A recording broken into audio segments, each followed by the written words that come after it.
لیلۃ القدر کے بارے میں قرآن مجید کے اندر ہے کہ تنزل الملائکۃ والروح، فرشتے بھی اترتے ہیں، روح الامین جبریل بھی اترتے ہیں، اور فجر تک یہ سلامتی کے امور چلتے رہتے ہیں۔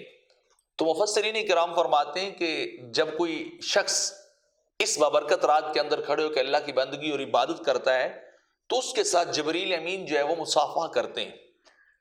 لیکن اس شخص کو کیسے پتا چلے کہ میرے ساتھ فرشتے نے، جبریل امین نے جو آ کے مصافحہ کیا ہے؟ تو اس کی کچھ نشانیاں اور علامات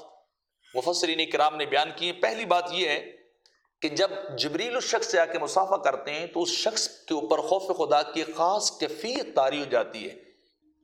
اور اس کے دل کے اندر جو ہے وہ رقیق اور خوف کے نرم جذبات جو ہے وہ پیدا ہوتے ہیں، اور اس کی آنکھوں سے اللہ کی محبت میں اور خوف کے اندر آنسو جو ہے وہ بہنے لگ جاتے ہیں۔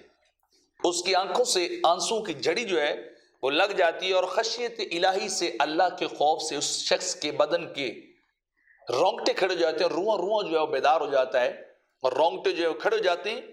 اور امام راضی رحمۃ اللہ علیہ اس بارے میں بڑی خوبصورت بات بیان کرتے ہیں، فرماتے ہیں کہ فرشتوں کا اترنا اور فرشتوں کا سلام کرنا یہ سلامتی کی ضمانت ہے، کیونکہ جب حضرت ابراہیم علیہ السلام کو آگ کے اندر پھینکا جانے لگا تھا تو 7 فرشتوں نے آ کے آپ سے مصافحہ کیا تھا، تو اس کی برکت سے وہ جو جہنم وہ نمرود کی جو آگ تھی وہ سرد ہوئی، اور اس نے ابراہیم علیہ السلام کو جلایا نہیں تھا، اور وہ سیر و سلامت اس کے اندر تشریف فرما رہے۔ تو آپ فرماتے ہیں کہ جس شخص کے ساتھ لا تعداد فرشتے اور خصوصاً جبریل امین آ کر سلام کرتے ہیں اس رات، تو یقیناً اس شخص کے بھی اوپر جہنم کی آگ جو ہے وہ سرد ہو جائے گی اور اس کو جلا نہیں سکے گی ان فرشتوں کی برکات کی وجہ سے۔ تو یہ اس وقت جب یہ کیفیات کسی کے اوپر بھی طاری ہو جائیں اس رات کے اندر، تو اسے سمجھ لینا چاہیے کہ میرے ساتھ اللہ کے فرشتوں نے آ کے مصافحہ کیا ہے۔